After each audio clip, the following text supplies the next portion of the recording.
یہ بات صحیح ہے کہ محمد مصطفیٰ صلی اللہ علیہ وسلم کو کھانا کھاتے تھے یا پانی بھوک برقرار رکھتے تھے؟ ہمیں کیسے اندازہ ہونا چاہیے کہ کھانا کھاتے وقت اتنی بھوک رکھنی چاہیے تاکہ سنت کا بڑا آسان ہے. جامعہ ترمذی میں حدیث ہے کہ نبی صلی اللہ علیہ وآلہ وسلم نے فرمایا ابن آدم نے جو سب سے بدترین برتن بھرا ہے وہ پیٹ ہے. اس کے لیے لازم، اس کے لیے تو یہ کافی تھا کہ وہ اپنے بھوک کے 3 حصے کرتا، ایک روٹی کے لیے، ایک پانی کے لیے اور ایک ہوا کے لیے. تو بڑا آسان طریقہ ہے. سر آپ روٹیاں گن کے رکھیں جی بھوکی حالت میں، اس کے بعد آپ کھانا کھائیں، اس وقت تک کھائیں جب تک آپ رج جائیں.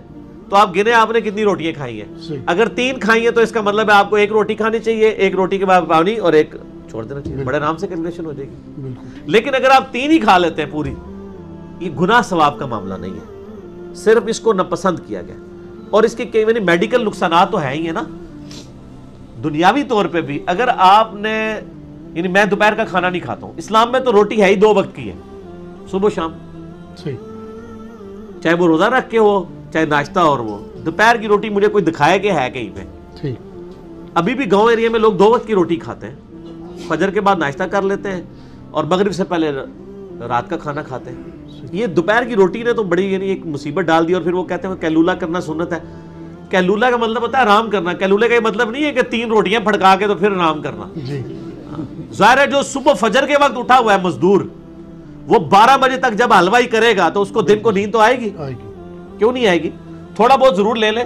اور ہم الٹ چلتے ہیں، سب سے ہلکا کھانا رات کا ہونا چاہیے، کیونکہ معدے کو بہت اس وقت کوئی کام ہی نہیں کرنا، مطلب وہ آپ کر نہیں رہے تھے کہ جس کی وجہ سے معدہ ہضم کرے، آپ نے لیٹ جانا ہوتا ہے جی. اس سے زیادہ اگر کھانا ہے دوپہر کا، سب سے ہیوی ناشتہ آپ کا ہونا چاہیے. اور یہاں پہ ناشتہ سب سے ہلکا ہوتا ہے، یہ الٹ چل رہا ہے. تو میں الحمدللہ ناشتے میں 1 پراٹھا یا 1.5 پراٹھا کھا لیتا ہوں، شام تک آرام سے گزارا ہو جاتا ہے. اور پھر کم کھانے کا آپ کو یہ فائدہ ہے، اگلی دفعہ جب آپ کھانے کے لیے بیٹھتے ہیں آپ کو کھانے کا مزہ آتا ہے. آپ رج کے دیہڑی بھی کھاتا ہے تسی. اور اکثر مغرب ٹائم کہہ رہے ہیں بھوکی کوئی نہیں ہے، ان کو پوچھو 4 گھنٹے پہلے تو تم نے اتنا کھایا ہے، بھوک کہاں سے آئے؟ ٹھیک ہے. پھر وہ رات کو جا کے 10-11 بجے کھا رہے ہوتے ہیں، پھر گیس اور پتہ نہیں کیا کیا بیماریاں لگ جاتی ہیں. کھانے کا ٹیسٹ آپ نے فیل کرنا ہے نا، تو آپ بھوک رکھ کے کھائیں. اور میں آپ کو ایک اور پوائنٹ بتاؤں، ایک بار تو آپ قربانی کر سکتے ہیں نا میرے کہنے پہ. ایک دفعہ آپ یوں کریں کہ آپ کو اگر 2 روٹیوں سے پیٹ بھرتا ہے، آپ 1 روٹی کھائیں، اور بھوک آپ کا پیٹ مانگ رہا ہے کہ روٹی، آپ کھانا چھوڑ دیں.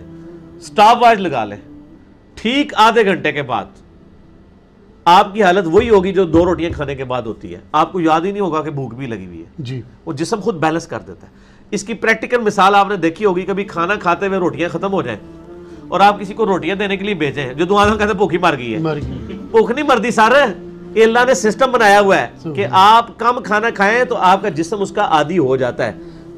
کوئی کم کھانے سے مرا نہیں ہے کبھی، کم کھانے سے کوئی نہیں مرا.